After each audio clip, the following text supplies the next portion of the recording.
Bonjour à tous, merci d'être avec nous ce matin pour cette matinale à la place FinTech. Il y a Alice Debrel qui aura quelques minutes de retard de chez Carton Trade. Elle est place de la bourse, elle fait le tour. On va démarrer sur donc, cette matinale où on va parler de l'optimisation du BFR. Quelles solutions en 2024? J'ai avec moi donc quatre intervenants, quatre spécialistes du sujet. Donc Magali Mercier-Giacometti de chez Urios, qui est directrice associée. J'ai Romain Cuabo de Siena Investment Manager, donc qui est fund manager chez Siena, et Ferdinand Brunet, qui est directeur administratif et financier chez Memo Bank. Magali, je te laisse te présenter.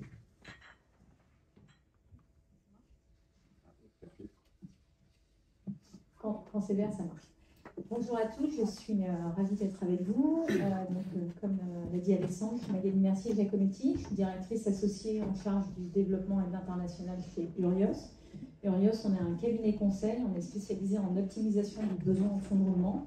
Et on est également éditeur d'un logiciel qui s'appelle Captain Credit, et donc qui permet de faire rentrer le cash. Bonjour à tous, je suis Romain Cuabo, je suis gérant de fonds dans une société de gestion qui s'appelle Siena Investment Manager.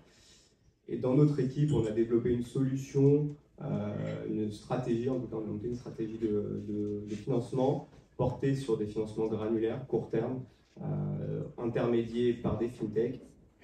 Et ces financements touchent principalement des financements de BFR. Et bonjour, je suis Ferdinand Brunet, je suis le directeur financier de Memo Bank. Donc je suis là à plusieurs titres, le côté banquier, mais aussi le côté directeur financier, qui peut connaître aussi les mêmes choses que vous. Et puis Memo Bank, on est une banque moderne, récente, en activité depuis 2020. On est spécialisé sur les PME et on a notamment tout ce qui est problématique de flux, c'est-à-dire qu'on arrive à automatiser l'ensemble des flux de nos clients. C'est là où on a vraiment notre valeur ajoutée. Merci à tous les trois. Moi, je me représente rapidement pour ceux qui ne me connaissent pas. Je suis Alexandre Silla.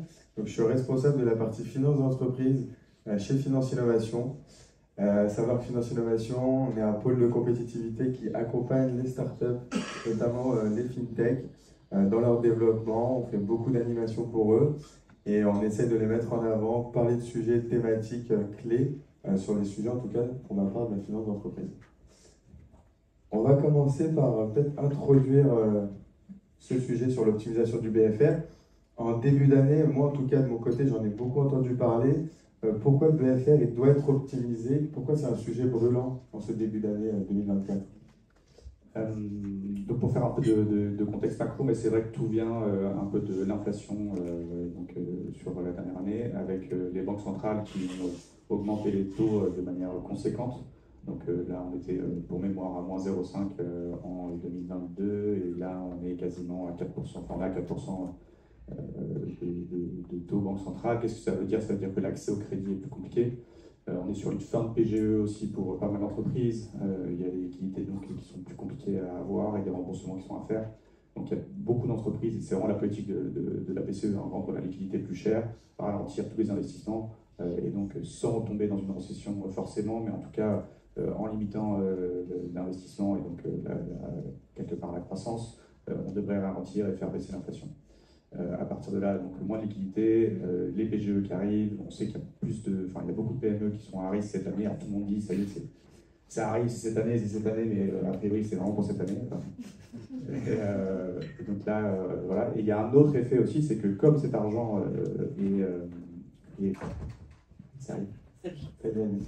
comme cet argent est rémunéré, il y a aussi un intérêt beaucoup plus fort qu'avant à aller optimiser sa trésor pour pouvoir placer son argent, son excès de liquidité sur des supports qui sont beaucoup plus rentables qu'avant.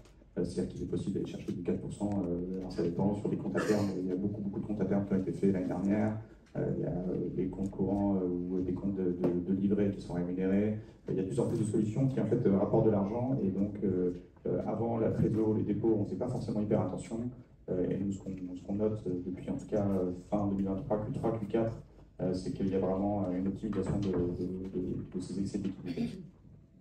Je vais présenter Alice, qui est VP Sales chez Carton Trade.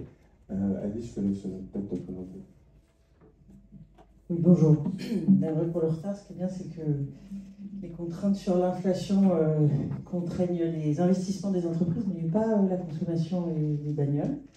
Je suis navrée. Donc, je suis Alice de Brême, je suis directeur, vice-présidente et en charge du marketing et de la distribution de nos produits sur la France et sur l'Europe. Et donc, je suis chez Carte en Trade, qui est un assureur crédit, un acteur de l'assurance crédit qui est né il y a 3 ans. Merci Alice. Je t'avais noté justement sur la première phase, sur l'introduction du sujet, si tu voulais donner ton point de vue, pourquoi c'est crucial pour les entreprises, surtout de taille moyenne, d'optimiser son BFR.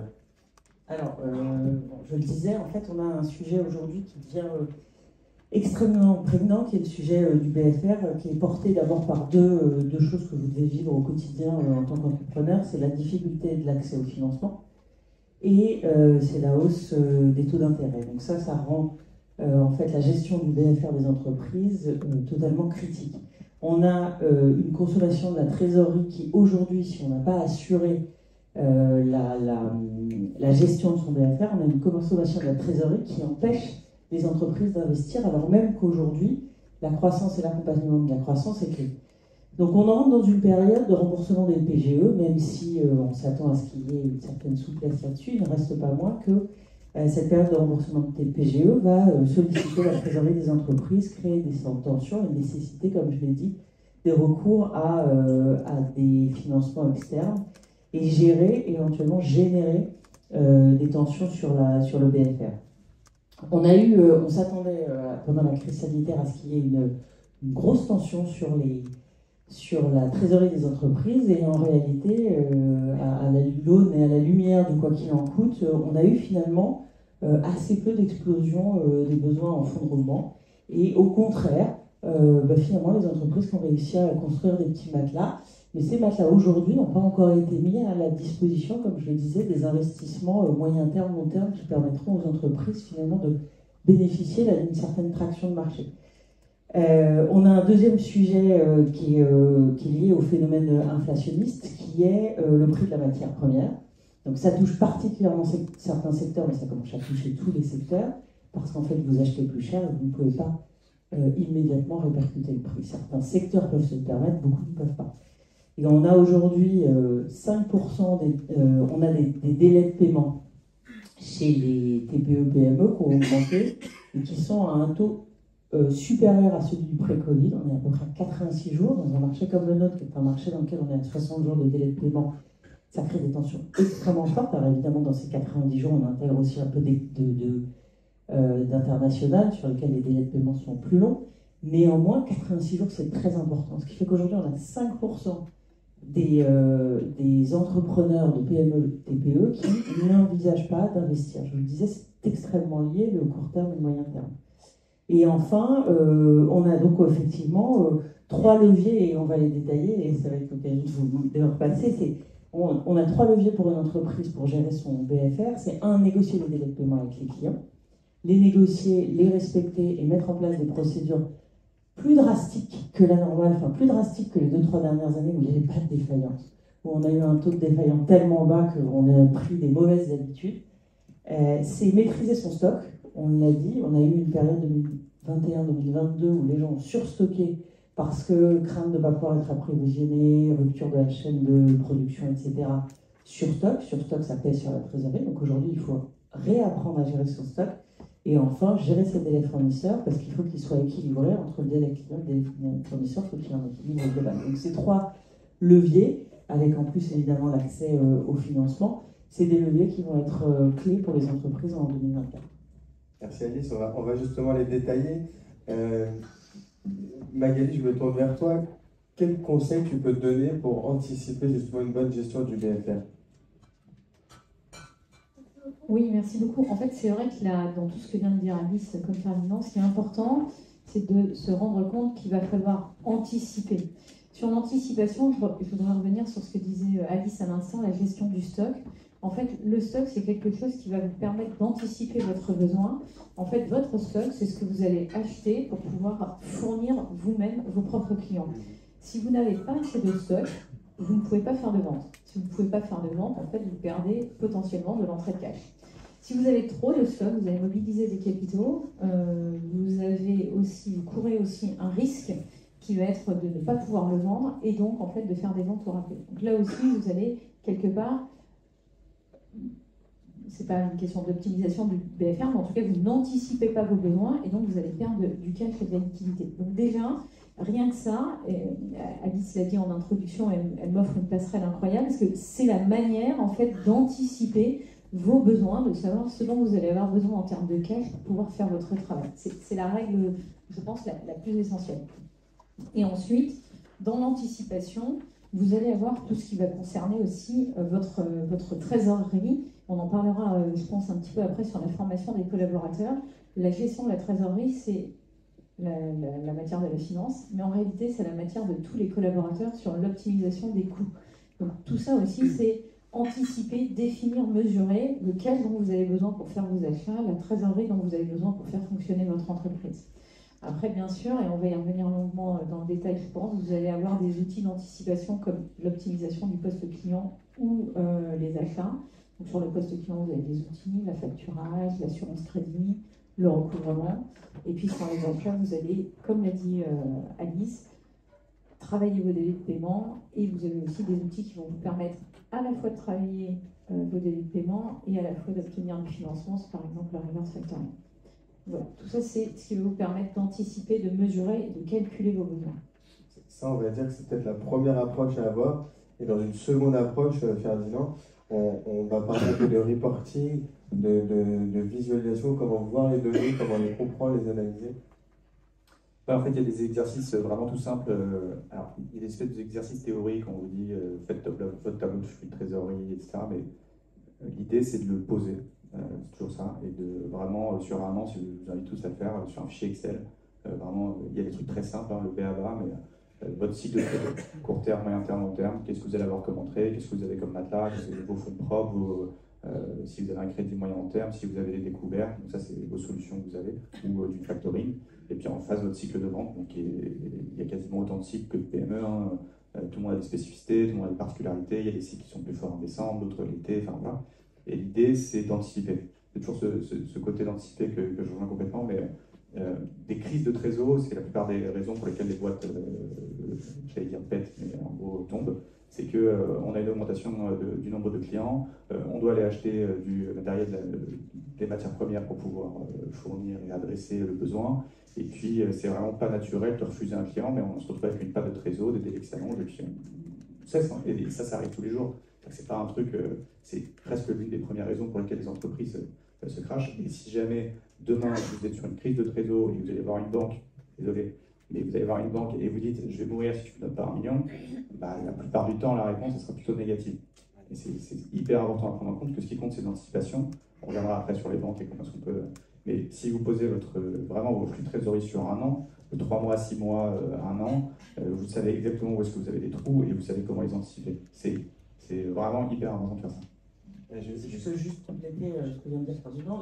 Ça permet aussi, un peu ce qu'on disait tout à l'heure, les leviers, on les identifie. Il y en a plusieurs. Il y a le coût du financement, donc à qui je fais appel, est-ce que je diversifie mes sources. Il y a les délais de paiement des clients, il y a les délais de paiement des fournisseurs, il y a les retards. Et en fait, tout ça sont plein de petites briques qui, si chacune fait l'objet de l'attention du patron d'entreprise, du directeur financier, des équipes sales, on y reviendra avec un côté, comme disait Magali, tout le monde doit être concerné. C'est chacune de ces petites briques qui, à l'intérieur de ce flux de trésorerie que vous devez construire pour avoir une image et pour connaître un petit peu vos besoins, les anticiper, c'est ensuite ces leviers qui vous permettront, sans nécessairement un coût additionnel, au contraire, de structurer votre trésorerie. Et justement, on allait en parler. Donc, c'est important de sélectionner ses partenaires bancaires, de bénéficier en fait d'un appui, d'un soutien par une banque. Et Romain, je me tourne vers toi pour voir un peu ce que tu en penses. Alors oui, tout à fait. Il est important de bien s'entourer, de bien communiquer avec son partenaire bancaire. Je pense que Ferdinand pourra mieux vous en parler que moi sur la partie banque. Après, aujourd'hui, vous avez de la chance, il existe des solutions alternatives. Une révolution s'est opérée. On l'a constaté sur la partie plutôt B2C, ça a commencé sur la partie B2C. On constate une digitalisation du commerce et le développement du e-commerce. Des acteurs se sont engouffrés, si vous voulez, dans cette bulle qui est en train de se créer, pour proposer des solutions adaptées à une population de type TPE, PME. Et cette opération s'opère, si vous voulez, sur des outils que vous utilisez au quotidien, que ce soit votre RP, que ce soit sur des marketplaces que vous pouvez utiliser pour réaliser vos ventes. Et donc, cette finance qui est embarquée à travers ces outils propose des solutions qui sont toutes intégrées, c'est un package, et c'est un vrai complément aujourd'hui sur les solutions bancaires existantes. Donc il est vraiment important d'identifier ces solutions, de les comprendre, de comprendre leur fonctionnement, et ça peut vraiment être un plus par rapport à ce que peut vous apporter une banque. Ouais, on parle des buy now, pay later par exemple, des paiements aux 3 fois, etc. Enfin, il y a pas mal de solutions qui existent. Je reviens juste sur les partenaires bancaires 2 secondes. Ça vaut le coup d'en avoir plusieurs. Théoriquement, vous en avez tous plusieurs. Enfin, j'espère. C'est vraiment une bonne pratique. Diversifier les flux. J'ai fait des discussions là-dessus, mais je suis prêt à en discuter avec vous. Mais vraiment d'avoir plusieurs banques qui récupèrent plusieurs de vos flux, entrants notamment. De ne pas avoir quelqu'un qui vous facture uniquement sur une banque. Et de parler à son banquier quand ça va bien. C'est cool aussi de parler quand ça va bien. Et assez souvent, on leur parle quand ça va mal, mais quand ça va bien, c'est sympa. Et surtout, ça développe une relation de confiance, et les banquiers sont là pour ça. Alors, il y a aussi un truc, hein, je vous le dis, mais c'est vrai que les banquiers prêtent plus facilement à ceux qui n'ont pas besoin d'argent. Donc, typiquement, des riches. Donc, maximiser quand vous allez bien, et quand vous êtes bien, maximiser votre besoin aller chercher des crédits si vous pouvez, ça sert toujours pour plus tard. C'est vraiment important de le faire là. Et si jamais ça commence à aller mal, juste parlez-en. Il vaut mieux ça que d'éviter de le dire. Et notamment, c'est un truc, alors ça se retrouve dans toutes les datas, mais ceux qui publient leur compte en retard, ça devient un gros signal de attention, il ne faut pas l'embêter. Donc, publiez vos comptes à l'heure et parlez à votre banquier si vous avez un problème, ou à d'autres, mais en tout cas, parler, ça permet de comprendre ce qui peut se passer. Juste pour rajouter une chose sur le financement alternatif, c'est ce qu'on avait parlé, c'est que c'est pas l'un ou l'autre, ça peut être vraiment complémentaire. C'est vraiment des méthodes maintenant qui sont devenues agiles et qui permettent d'être financées sur des montants peut-être un peu plus à court terme, mais qui permettent vraiment une meilleure gestion aussi du BFR. Ah, tout à fait, c'est complémentaire. Ces solutions sont nées pour apporter une diversification sur les financements. Elles ne sont pas compétitives par rapport à des banques classiques, à ce que fait la banque. Donc c'est vraiment des solutions alternatives, mais complémentaires. Donc il est important aujourd'hui de les regarder et d'étudier ces solutions. Ça peut vraiment être un plus pour l'optimisation de son affaire. Ça, c'est juste pour info, le prix, on va dire, moyen d'un crédit, pour un crédit moyen terme, vous avez payé en ce moment du 6-7, privilégié taux variable si vous pouvez, ça va baisser. Et 6-7, et si jamais vous allez sur du financement alternatif, alors il y a des banques, il y en a plein de solutions, mais on va aller sur du 10, 15, 20%. Donc c'est un truc, quand vous en avez besoin, c'est hyper utile. On s'en fout du taux presque, si jamais on a besoin, on a un trou de cash et qu'on a un client à servir sur lequel on va marger à 30-40%. Mais même chose, c'est hyper important de le prendre en compte, c'est-à-dire qu'il faut vraiment voir vos taux de marge, qu'est-ce que vous pouvez mettre en face, c'est vraiment sur le BP que vous complémentez. Et quand on a besoin de trésor, on a besoin de trésor. Exactement. Merci. Donc on a parlé du financement. Il y a un autre point très important qui est la formation des collaborateurs, puisqu'ils doivent se former aux méthodes financières, les responsabiliser. Alice, je te laisse. Oui, j'en disais 2 mots tout à l'heure. Alors d'abord, juste pour compléter ce que disait Ferdinand, je pense que un des messages clés que tu as dit et que je trouve très important, qui est un peu ce qu'on dit dans l'anticipation, c'est profiter de la période où on est bien pour structurer son activité. Trop souvent, on voit, et c'est normal, qu'on est très axé sur son chiffre d'affaires, donc sa top line, aller chercher le client. Que tout ce qui derrière va arriver dans 6 mois, l'encaissement, le recouvrement, l'information sur son client sont des choses auxquelles on ne pense pas parce qu'on va chercher de la commande. Et en fait, le vrai sujet, c'est tant qu'on est bien, se poser les questions de savoir qu'est-ce qui manque à mon entreprise pour être correctement structurée. Et ça, c'est un sujet qui doit être présent dans la tête de tous les collaborateurs. Donc on a dans une entreprise historiquement deux forces qui s'opposent un peu, qui est la finance et les ventes. Au milieu de ça, en général, on a, si l'entreprise est un peu structurée, un credit manager qui est un peu pris entre les deux forces, les vendeurs qui veulent vendre et les financiers qui veulent encaisser à juste titre. Et nous, assureurs crédit, on est souvent pris un petit peu, on est souvent un peu l'outil du directeur financier pour piloter les ventes. Je crois qu'on a un vrai sujet de mentalité à transformer dans le monde de l'entreprise en se disant qu'on est tous orientés vers encaisser rapidement, choisir les clients, les meilleurs clients, les servir correctement et ensuite s'assurer que l'encaissement va être effectif. Et ça veut dire qu'aujourd'hui, structurer l'entreprise, ça permet aussi d'aligner tous les acteurs d'une entreprise sur cette même trajectoire. Plus l'entreprise sera structurée, plus les process seront structurés, plus les règles sont établies de voilà comment on sélectionne les clients, voilà comment on les traite, voilà ce qu'on fait s'il y a un problème de trésorerie.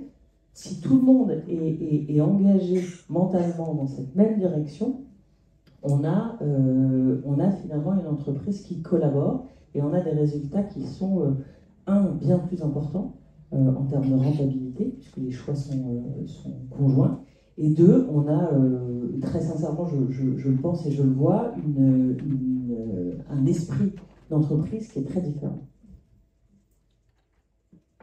Oui, vas-y. Je voulais juste compléter parce que je suis tout à fait d'accord avec ce que vient de dire Alice. Ce qui est très important, en fait, ça va être créer de la culture d'entreprise autour de l'entrée du cash. L'entrée du cash, en réalité, c'est la seule manière de survivre, de faire du bénéfice d'une entreprise. Et en fait, ça passe au démarrage par les ventes, et je pense qu'on va expliquer tout à l'heure comment on trouve des clients qui sont solvables, jusque dans les fonctions de la finance du recouvrement, qui va permettre en fait d'accélérer l'entrée du cash, par exemple avec des outils type la relance préventive.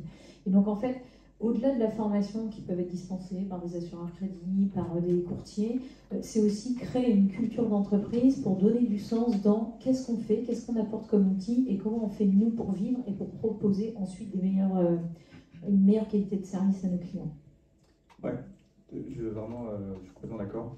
Je pense qu'il faut l'avoir vécu. Enfin, je ne sais pas s'il y en a qui ont déjà vécu, mais quand on n'est pas payé par son client et que ça met en danger la boîte, c'est vraiment un moment particulier. Et quand on nous explique que c'est des process parce que machin n'a pas validé la facture, ça peut rendre hystérique. Voilà. C'est vraiment surveiller. Et c'est assez souvent, une fois qu'on a ces problèmes-là, qu'on commence à se dire mais je vais mettre quelqu'un qui va faire les relances, ou je sais trouver un outil pour relancer. Alors que c'est vrai que c'est plus simple de le faire quand on a de la trésor. Je reviens juste sur la partie formation des collaborateurs. Finance, c'est pas toujours. Mais c'est vrai que ce côté freiner parfois et pas faire de clients peut être contre-naturel et donc les commerciaux parfois peuvent prendre la finance en ville. Mais assez souvent, en fait, le boulot a changé. Le boulot financier a vraiment changé pour les CFO, les directeurs financiers, les directeurs comptables qui sont là. Avant, on était là, on était une caisse enregistreuse, limite, il y avait l'expert comptable qui donnait la situation, soit à la fin du mois si on avait un peu d'argent, soit à la fin de l'année. Maintenant, c'est plus tout ça. C'est genre le CEO, le top management qui veut un avis tout de suite. Il veut une information là. Il veut prendre une décision très rapidement. Et donc, ça peut être des trucs stratégiques, racheter une boîte, faire quelque chose. Mais on a besoin d'avoir de l'information quasiment en temps réel. Et surtout, pas donner une mauvaise information. C'est-à-dire, est-ce qu'on a la trésor ou pas? Est-ce qu'on est rentable ou pas? C'est un truc, on la demande, c'est immédiat, quoi. Et donc ça, sur la formation des collaborateurs, c'est vrai que si on a des collaborateurs qui sont bien formés, qui permettent d'avoir l'information bien structurée en temps réel, bah, ça n'a pas de prix, parce que ça permet de faire des opérations. Si on a une information qu'une fois tous les trimestres ou une fois par an, ça devient beaucoup plus compliqué de piloter son entreprise. Et on veut toujours optimiser, toujours aller plus vite. On va parler aussi d'outils, des outils qui peuvent vous aider justement améliorer la chaîne de paiement, des encaissements. Qu'est-ce que vous en pensez sur cette partie outils? Il y en a plein. Il y en a plein. Sur l'automatisation, c'est vrai que nous, nos clients utilisent beaucoup sur tout ce qui est API, parce qu'en fait, ça leur permet d'automatiser et d'avoir une information en temps réel, de savoir s'ils sont payés, pas payés, de se générer des alertes Slack, de se générer des mails, de faire une réconciliation automatique. créer des comptes par client ou par fournisseur pour savoir si jamais on a payé ou pas, et deux, si jamais on a été payé ou pas. C'est-à-dire qu'on voit tout de suite. Et c'est vrai, quand on regarde de près sa trésor, c'est super utile. Et après, c'est vrai, nous on voit en faisant du débit différé, donc on fait des débits différés sur les cartes, et paiement instantané, c'est-à-dire qu'on paye vraiment le dernier jour du mois et tous nos paiements sont instantanés. Ça permet à nos clients d'optimiser au max vraiment leur trésor. Je paye plus tard le plus possible avec le débit différé, en tout cas ma trésor est impactée le plus possible, et je fais des paiements instantanés.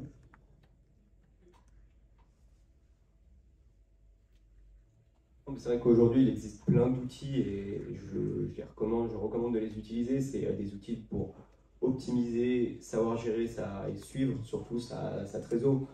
Le suivi de trésor, c'est un élément clé pour la réussite de l'entreprise.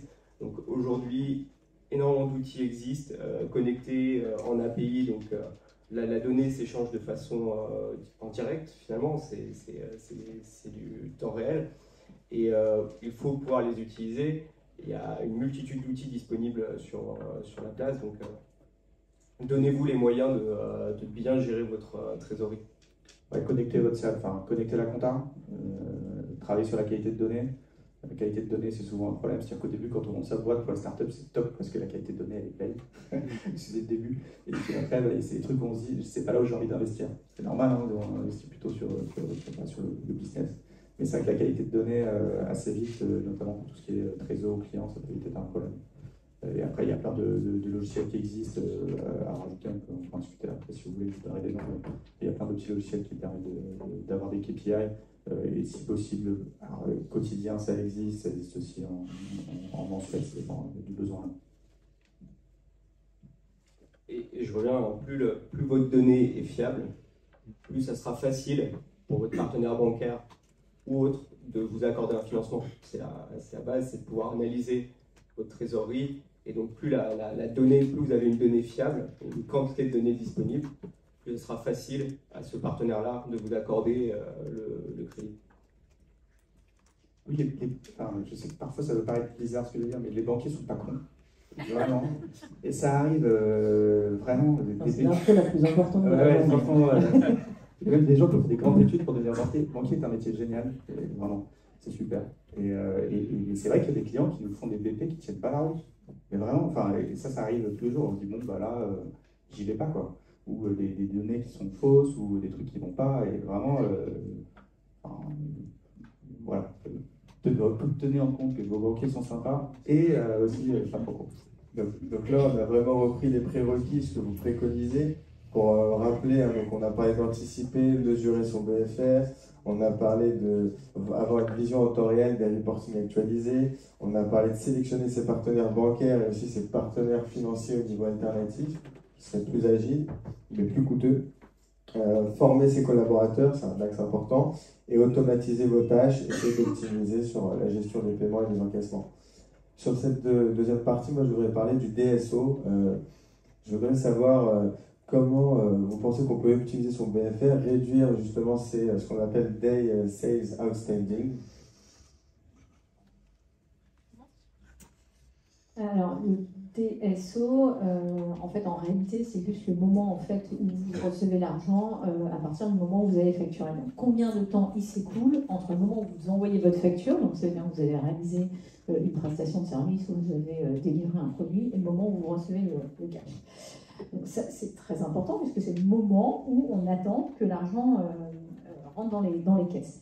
Je pense que pour pouvoir optimiser le DSO, il y a plusieurs étapes. Et une étape cruciale au moment de la vente, c'est de sélectionner ses acheteurs. S'assurer que ces acheteurs soient solvables. Parce qu'on connaît, soit on est vendeur, soit on a tous côtoyé des vendeurs. Dans l'esprit d'un vendeur, la priorité, c'est de vendre. Sauf qu'en réalité, si vous vendez à quelqu'un qui n'est pas solvable, vous aurez jamais votre cash. Donc pour ça, il existe beaucoup d'outils. Ça va être des bases de données, ça va être des cabinets conseils spécialisés dans la donnée financière. Et je rebondis aussi sur ce que tu disais tout à l'heure, la qualité de la donnée. Donc croiser aussi les informations que vous allez avoir de différentes bases de données, vérifiez-les avec des gens qui ont la capacité d'aller chercher de l'information en temps réel. Ça va être aussi des assureurs crédits. Donc, c'est tout un tas d'outils qui va nous permettre de s'assurer de la solvabilité de l'acheteur pour nous assurer que, in fine, le cash va bien rentrer. Après, tu en as parlé, et je pense que tu voudras le développer, c'est aussi discuter des durées de crédit. Donc, en fait, travailler dans les contrats de vente, en fait, le délai pour lequel vous allez recevoir ce paiement. Hein, c'est-à-dire, en fait, est-ce que j'accepte qu'on paye à 15 jours, à 30 jours, à 45 jours et comment je fais pour m'assurer que ce délai soit respecté. Et puis après, il y a aussi tous les mécanismes de sécurité qu'on va pouvoir mettre en place. L'assurance crédit est un outil, ça peut être en portefeuille, ça peut être au cas par cas à la ligne. Mais tout ça, en fait, ça va contribuer à permettre à s'assurer que le cash rentre après la vente. Ouais. Deux mots en complément de ce que dit Magali, qui est très complet et au risque de nous répéter un peu par rapport à ce qu'on a dit au début. On a, la première priorité, c'est de s'équiper. Donc s'équiper, ça peut être de l'information, ça peut être de l'assurance crédit, ça peut être un partenaire de recouvrement.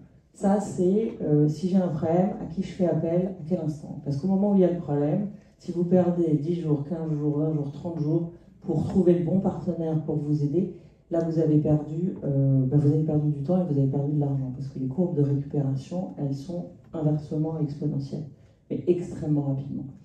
Donc ça, c'est le premier point. Une fois de plus, avoir un peu structuré, donc se poser la question de savoir, tiens, si je prenais une assurance crédit, tiens, si je prenais de l'info, et tiens, si je prenais du recouvrement, à qui je ferais appel. Tout ça, il faut que vous ayez ces éléments-là avant que l'accident n'arrive. Ensuite, c'est la communication avec vos clients. C'est pas parce que derrière, vous aurez structuré, vous aurez fait appel à des partenaires, quand bien même vous auriez fait appel à un partenaire, à un assureur crédit, qu'il faut partir du principe que vous avez externalisé le problème. Le problème, s'il doit arriver, il est chez le client. Et bien qu'il est dans la relation que vous avez, vous, avec votre client.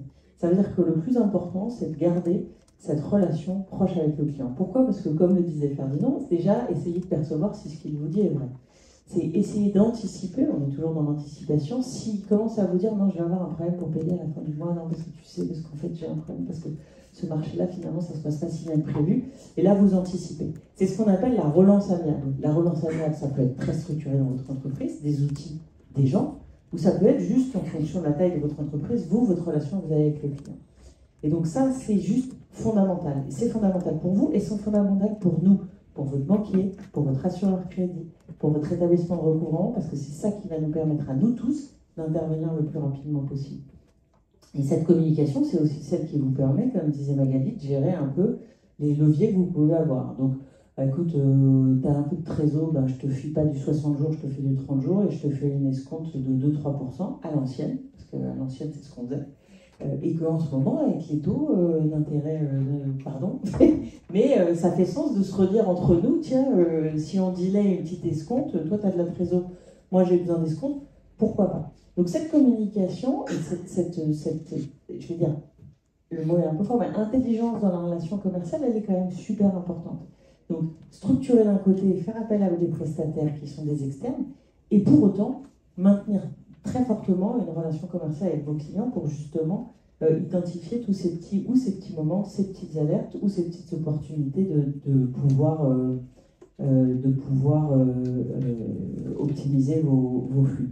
Et enfin, les deux axes plus classiques, on va dire, je l'ai dit, le recouvrement, c'est juste fondamental. Il y a un accident, qu'est-ce que je fais, à qui j'envoie? Ne pas hésiter, si vous sentez que la relation avec le client, toujours un sujet de com, si ça se tend, externaliser. Là, pour le coup, vraiment dire, écoute, toi et moi, on veut garder une bonne relation, comme dans un divorce, ou à l'amiable. Je pense que c'est bien qu'il y ait quelqu'un qui fasse,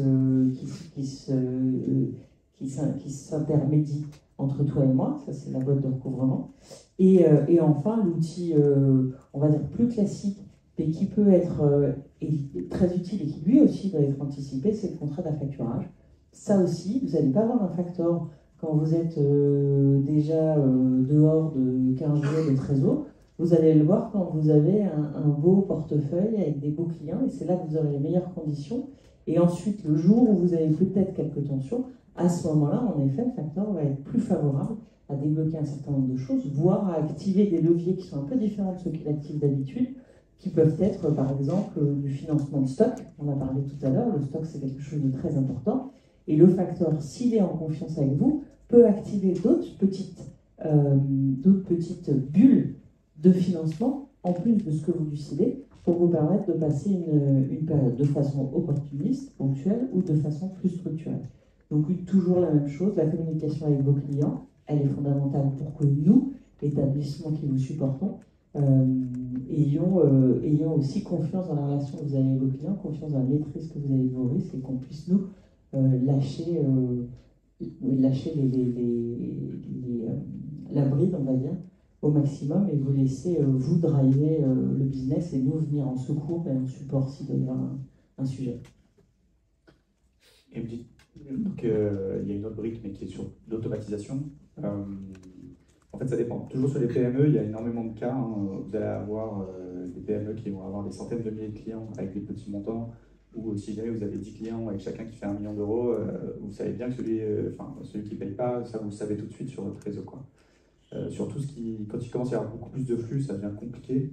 C'est pour ça que nous, on a des trucs chez nous qu'on a développés. C'était une boîte qui a été développée qui a été créée par des entrepreneurs avant. C'est pour ça qu'il y a des geeks en plus. Donc il y a un côté très tech chez nous. Mais typiquement, donc, les prélèvements, on appuie sur un bouton, on va prélever tous nos clients, ce qu'on appelle des SDD chez nous.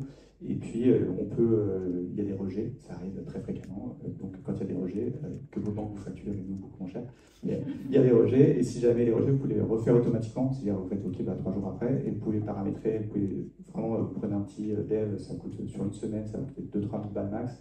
Et vous avez des relances automatiques, des mails automatiques, vous allez avoir vraiment tout ce qui va faire qu'il y a un prélèvement qui va passer.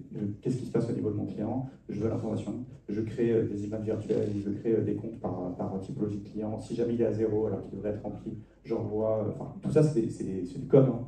Si jamais c'est vide, alors envoie un mail. Et si jamais c'est vraiment vide, envoie-moi une notif Slack moi pour que j'appelle mon client. L'automatisation peut vraiment vous aider, ça peut structurer une équipe, ça peut permettre que vos équipes passent beaucoup moins de temps. Le nombre on en discutait tout à l'heure, mais le nombre de clients où on a une personne qui va s'amuser à faire de la réconciliation toute la journée et qui du coup elle est dans le guidon, elle comprend.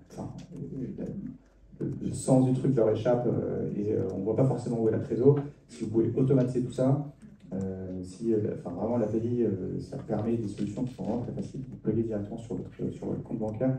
Ça vous change la vie. Vraiment, vous pouvez économiser un FTE, un employé, mais dans la réalité, c'est pas vraiment, on ne vire jamais quelqu'un et on va se faire un truc automatisé, mais c'est plutôt, on va lui dire, vas-y, arrête de faire un truc idiot, et maintenant, appelle le client si jamais il n'a pas payé, ou fais quelque chose à valeur ajoutée, quoi. Oui, je voudrais rebondir sur l'automatisation et le recouvrement, c'est deux sujets qui sont extrêmement liés, et ce que vous avez dit est très juste. Déjà, dans l'automatisation du recouvrement, vous avez des logiciels qui permettent l'automatisation de la relance préventive. C'est-à-dire, comme le disait Alice, comme tu le disais également Ferdinand, il faut sentir son client et se permettre de le relancer de manière préventive pour lui dire voilà, ta facture elle arrive à échéance dans 10 jours, où est-ce que tu en es? C'est un travail qui est intéressant au niveau humain, c'est aussi un travail qui peut être en fonction de vos besoins, de la quantité de vos clients, qui peut être fait automatiquement par des logiciels. Donc il faut aussi savoir coupler, selon vos besoins, selon le nombre de vos clients, le manuel avec de la relance préventive et l'automatisation avec des logiciels dédiés. Et ensuite, dans le recouvrement, une fois que vous avez déterminé ces deux outils qui peuvent être complémentaires, ça peut être et l'automatisation et l'intervention humaine, vous avez deux autres étapes qui va être la relance amiable. Donc on sait que la date d'échéance a été dépassée. Il peut y avoir des cas pour lesquels en fait c'est la personne qui fait le chèque n'est pas là, etc., où il peut y avoir des vraies difficultés. Et donc commencer, et là un intermédiaire à mon avis, comme tu le disais Alice, c'est la bonne personne pour aider à trouver des solutions. Est-ce qu'on va étaler la facture? Qu'est-ce qu'on pourra mettre en place à l'amiable pour préserver la relation commerciale, mais également pour faire rentrer le cash? Et après, vous avez malheureusement une dernière étape qui est beaucoup moins confortable, qui est celle de la procédure judiciaire. Et donc, dans le cas, là, je pense que c'est quand même beaucoup plus serein de passer par un intermédiaire qui va pouvoir mettre en place les opérations judiciaires nécessaires pour recouvrer l'argent. Mais il y a quand même de la granularité sur le recouvrement, avec à la fois de l'automatisation et à la fois de la gestion humaine qui vous permettent de vous assurer de l'entrée du cash. Quand vous vous rendez compte que votre client est en redressement judiciaire et que vous ne l'avez pas vu avant, c'est dur, parce qu'après, pour aller récupérer l'argent, normalement, on arrive tout à la fin, c'est quasiment impossible, assurance crédit, etc. Mais c'est vrai que normalement, si vous faites un sanity check sur vos gros clients, ça permet d'éviter ça. Parce qu'une fois que le client est en redressement, c'est bon. Enfin, c'est compromis. c'est très compromis. Alors, ouais, juste, je pense que c'est le même sujet que ce qu'on a dit tout à l'heure. C'est-à-dire que ce sujet de problématique de clients, qu'on soit très atomisé, avec le nombre, en fait, le volume à gérer. J'ai plein de clients, j'ai plein de relents, j'ai plein de petits dossiers de recouvrement, etc.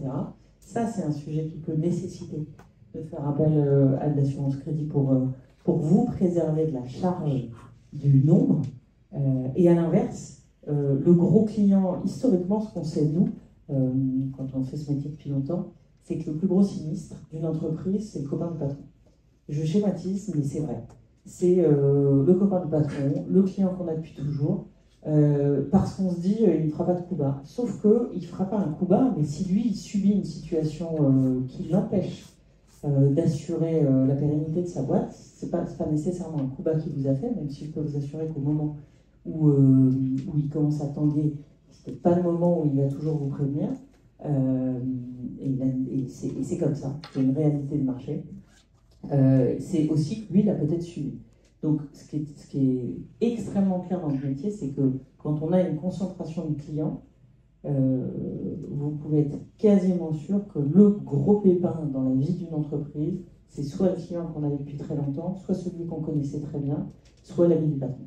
Et donc, ça veut dire que même ces gros clients qu'on connaît depuis longtemps, sur lesquels on a des échanges, ces gros clients, eux, peuvent vivre une situation identique, un client qui ne les paye pas, un problème d'approvisionnement, un marché qui s'effondre. Enfin, depuis mars 2020, je pense qu'on a tous en tête que tout peut arriver.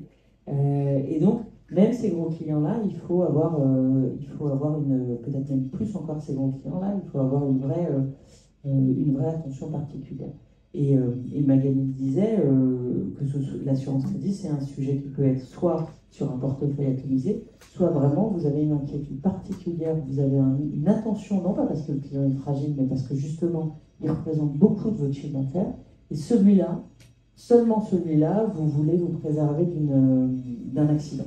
Ça, s'il y a des solutions qui existent, et je pense à nouveau, c'est pas au moment où ça va commencer à déraper qu'il faut se poser ces questions-là. C'est un vrai sujet, c'est une vraie difficulté. Quand tout va bien, on a toujours du mal. Quand tout va bien, c'est pas là qu'on va solliciter nos banques. On attend d'être en difficulté, et en fait, on se rend compte que les entreprises qui traversent les années et qui permettent, au moment où tout le monde est en train de chercher la trésor d'investir, c'est ceux qui ont anticipé tous ces sujets-là. Et j'aimerais juste rajouter une partie sur les solutions alternatives qui existent.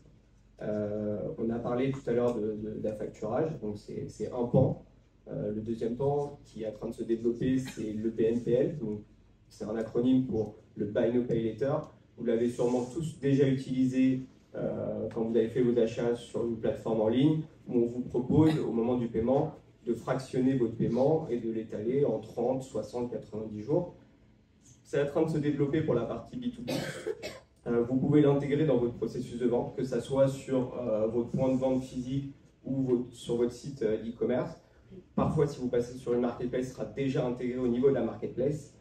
C'est une solution qui va vous permettre d'avoir un paiement instantané de votre vente. Le risque, il est pris par un tiers. Donc, la vente, elle doit être validée par ce tiers qui s'insère, si vous voulez, dans le processus de vente.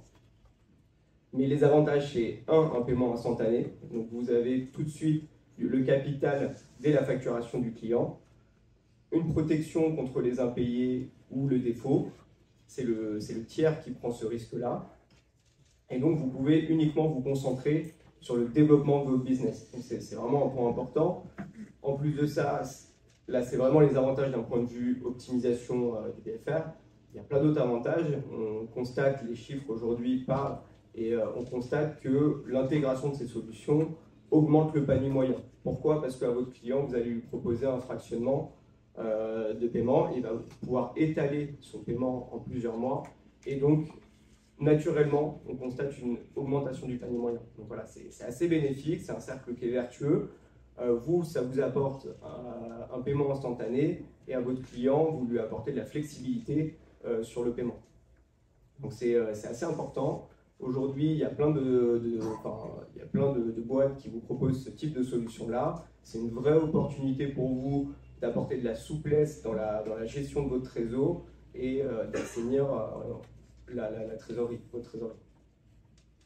Ouais, c'était justement le dernier point que je voulais aborder sur donc, les méthodes de paiement. On parle aussi de reverse factoring. Magali, peut-être tu peux nous dire deux mots. Alors, c'est vrai que là, on a beaucoup parlé du poste client, mais c'est vrai qu'on a aussi quelque chose qui est très important. En fait, ce sont nos achats. On a parlé tout à l'heure des stocks, donc bien maîtriser la quantité d'achats, mais on peut aussi optimiser notre relation avec nos fournisseurs et rentrer dans un mécanisme gagnant-gagnant. Qu'est-ce que c'est que le reverse factoring? C'est j'ai besoin de faire des achats et pour préserver mon BFR, mon réflexe naturel, ça va être de dire à mon fournisseur, bah, je te paierai dans 60 jours. Et quand je fais ça, je pense à moi, et lui, en fait, de son côté, il se dit, bah ouais, mais moi aussi, j'ai besoin de préserver mon BFR. Moi, je veux que tu me payes tout de suite. Et ça, c'est compliqué, et ça fait aussi des relations, notamment quand on est dans des fournisseurs stratégiques, qui peuvent en fait mettre en péril le business, parce que c'est très important de conserver dans la durée son fournisseur.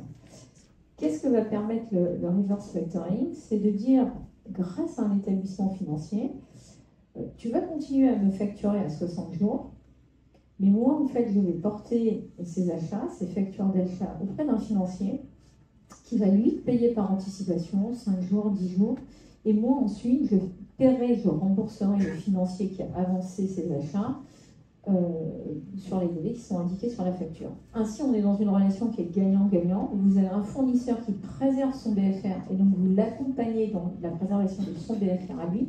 Vous rentrez dans une démarche partenariat et puis dans une démarche acheteur-fournisseur.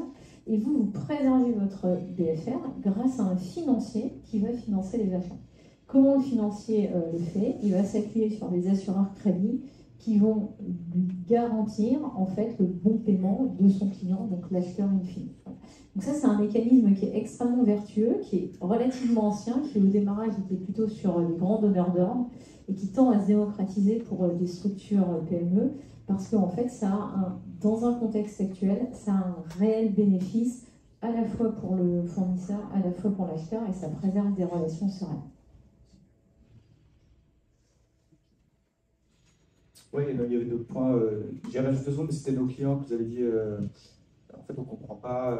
Je ne sais pas si vous avez, mais quand on paye par carte, donc l'idée de payer par carte, c'est d'avoir une débit différé. Et nos clients disaient, ouais, mais on est limité à 100 000. C'est vrai qu'il y a une technique de place qui dit c'est 100 000 € max par carte. Et donc, on a écouté nos clients, c'est-à-dire qu'on a enlevé la limite. Donc, si jamais vous avez le cash sur votre compte, vous pouvez faire le paiement par carte déplafonné. Et ensuite, on a eu nos clients qui disaient, bon, on va faire le paiement instantané. Et donc, au début, on l'a mis.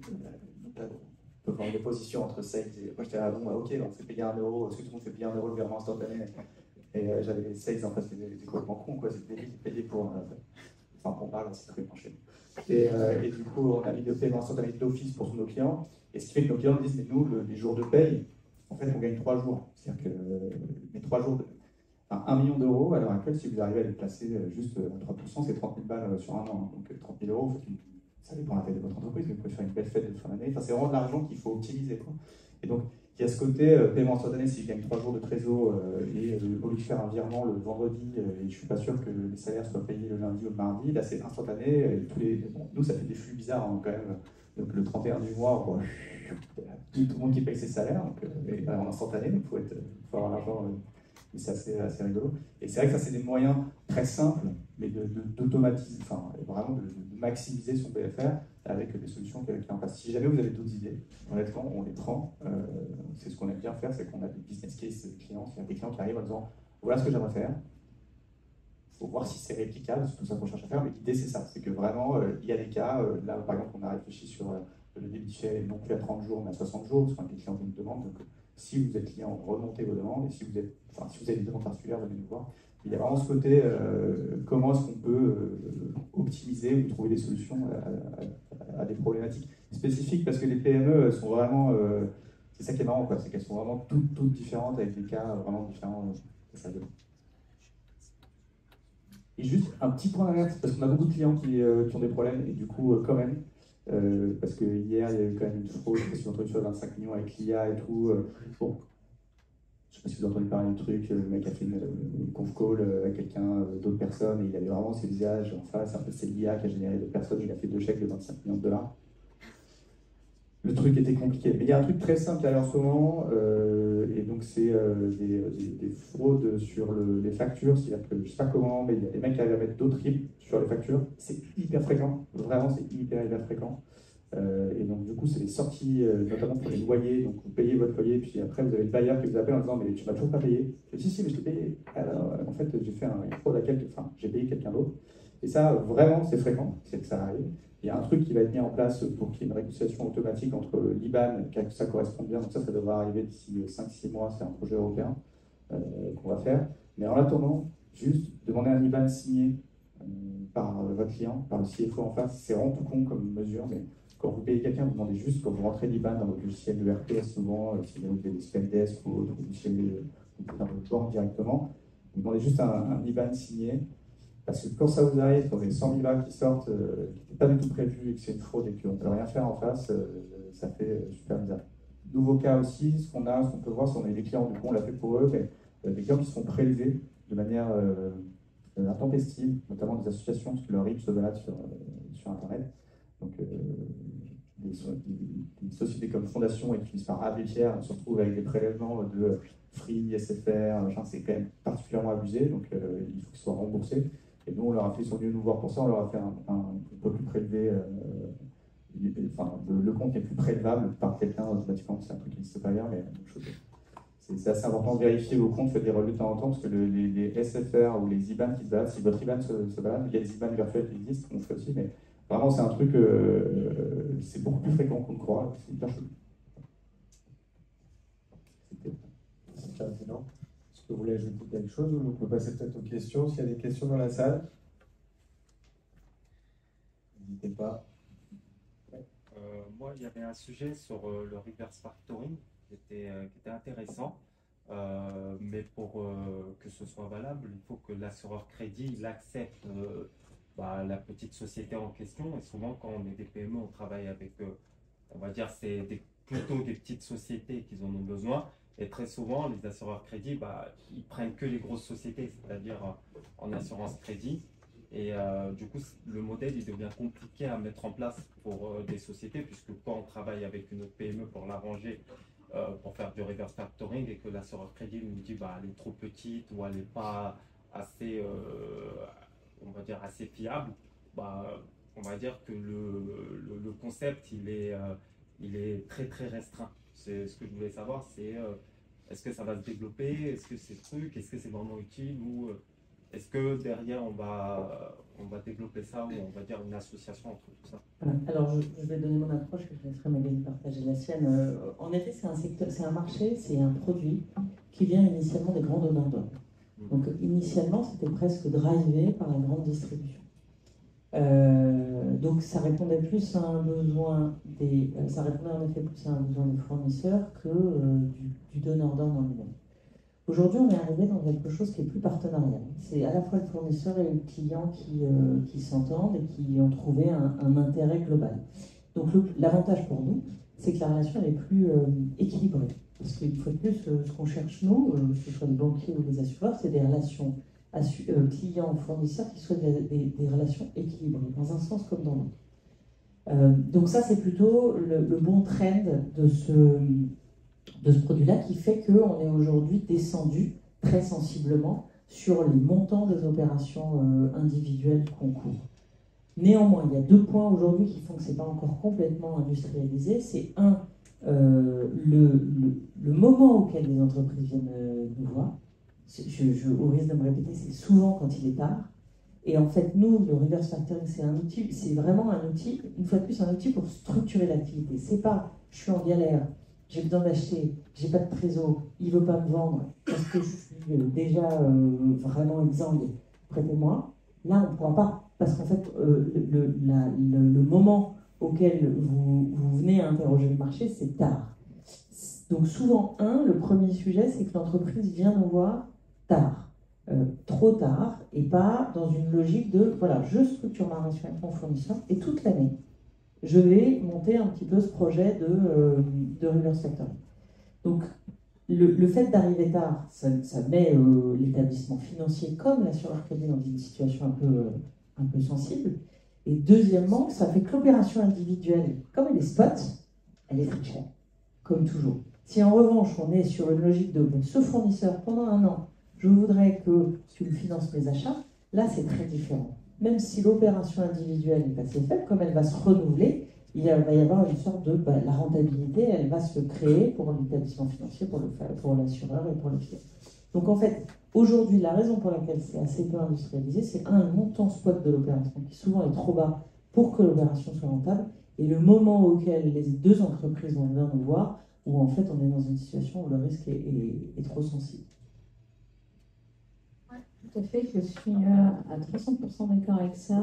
Et sur la taille des entreprises, ce qu'il faut voir aussi dans cette démarche de partenariat, ça va être la capacité du donneur d'ordre, donc là, celui qui est en position d'acheteur, qui est client du financier, à partager ses informations financières pour qu'on puisse avoir une analyse assez réelle de sa situation financière.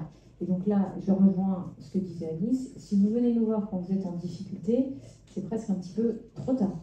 Et donc là, on se retrouve dans une situation où on a l'impression que c'est votre taille qui est contraignante. Ce n'est pas votre taille, en fait, c'est le projet et comment on va faire grandir le projet dans la durée et comment on va pouvoir vous accompagner dans le développement de ce projet.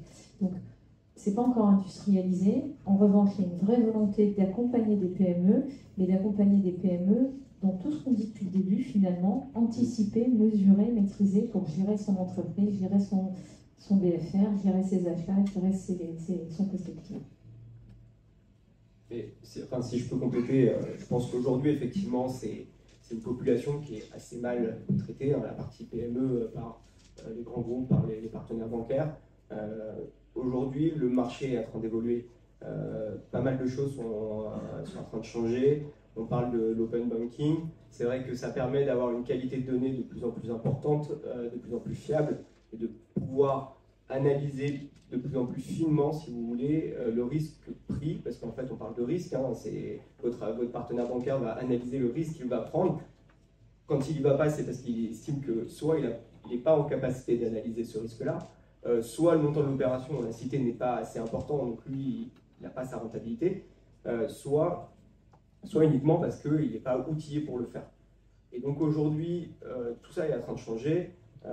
On parle d'open banking, je le citais tout à l'heure, et c'est vrai qu'on peut analyser beaucoup plus finement et il y a des solutions qui commencent à adresser ce secteur-là des petites entreprises avec des portefeuilles qui sont très très granulaires. On sait qu'aujourd'hui, ça représente quand même une bonne partie de la population française. Donc c'est quelque chose, on va y venir, ça va prendre encore un peu de temps. Il y a déjà des solutions qui existent. Maintenant, c'est vrai que on le citait tout à l'heure, la qualité de la donnée, du coup, est ultra importante pour pouvoir analyser votre portefeuille client, portefeuille fournisseur. Et juste une question sur l'assurance crédit, mais la façon dont vous évaluez le fournisseur en question, c'est souvent sur des notes Banque de France ou Altares, ou enfin c'est des notes externes ou, Alors d'abord, c'est pas le fournisseur qu'on évalue. Principalement, c'est le client, parce que c'est lui notre risque. Et c'est là où je rejoins ce que disait Magali, c'est pas sur des notes Banque de France, où là, nous, assureurs crédit, on s'appuie très peu sur la note Banque de France parce qu'on considère qu'elle a quand même elle est quand même relativement ancienne. Elle manque un petit peu de fraîcheur et de quotidien. Donc on est bien plus, alors évidemment, des sources externes, type Altares, etc., mais beaucoup le client lui-même qui va partager des informations, le fournisseur lui-même qui va partager des informations sur le client. Nous, assureurs crédit, on s'appuie beaucoup, et c'est pour ça que je parlais de l'importance sur de l'information à jour. Que ce soit de l'information structurée, bilan, situation intermédiaire, etc., ou de l'information purement beaucoup plus commerciale, qui est comment ton client paye, donne-moi un relevé de compte, donne-moi une balance âgée, et je verrai comment tu structures. Ce qui renforce l'idée qu'il ne faut pas y aller au dernier moment. Okay. Voilà. Est-ce qu'on a d'autres questions dans la salle? Je peux essayer de parler. Bonjour à tous, Charlotte Bruno de Facto. Une question, vous parlez beaucoup de facteurs, de reverse factoring, on a l'impression qu'il y a beaucoup de solutions de financement. Je chez Defacto, on a développé une solution qui permet de financer à la fois les créances clients, les créances fournisseurs, le stock, l'ensemble en fait des besoins en quelques minutes. Qu'est-ce que vous pensez de ces solutions? Est-ce que pour vous c'est important d'avoir des financeurs qui sont très spécialisés sur des typologies de factures, etc. Ou alors une solution un peu transversale qui permet de répondre à l'ensemble du BFR, donner du temps justement pour avoir le dialogue après avec le client, etc. Et quelque chose d'intéressant à vos yeux? Moi, j'adore Defacto. Non, c'est top, vraiment, ce coup fait, c'est canon. Ouais, c'est sûr que si jamais on peut avoir tous les acteurs, c'est vrai qu'en tant que banque, souvent, nous, on est sur du crédit la plupart du temps, donc on va essayer de s'intéresser sur. Souvent, c'est sur des investissements, c'est rare qu'on prête parce qu'il y a des trous de trésorerie, c'est plutôt sur un BP, sur l'évolution, sur les marges. Là, ce que vous faites, c'est plutôt sur toutes les parties vraiment du cycle de financement. Non, c'est hyper intéressant, parce que à la fin, ce que cherche le client, c'est du cash. On s'en fout de savoir si jamais c'est pour l'acheteur ou le vendeur. En fait. Ce qu'il faut, c'est du cash quand on en a besoin. Quoi. Non, Charlotte, on a eu l'occasion de travailler ensemble. Non, mais c'est vrai que voilà, je citais des acteurs alternatifs. Je pense que Defacto en fait partie. Effectivement, ils traitent la chaîne et le besoin de bout en bout. Aujourd'hui, c'est des solutions, voilà, je le citais, je vais me répéter, mais qui sont connectées à plein de systèmes, que ce soit à votre ERP, à votre compte en banque, et qui va permettre vraiment une analyse assez fine de la situation et qui va vous permettre d'obtenir comme ça un financement à tout niveau, j'ai envie de dire. Et c'est des solutions qui sont souples, agiles.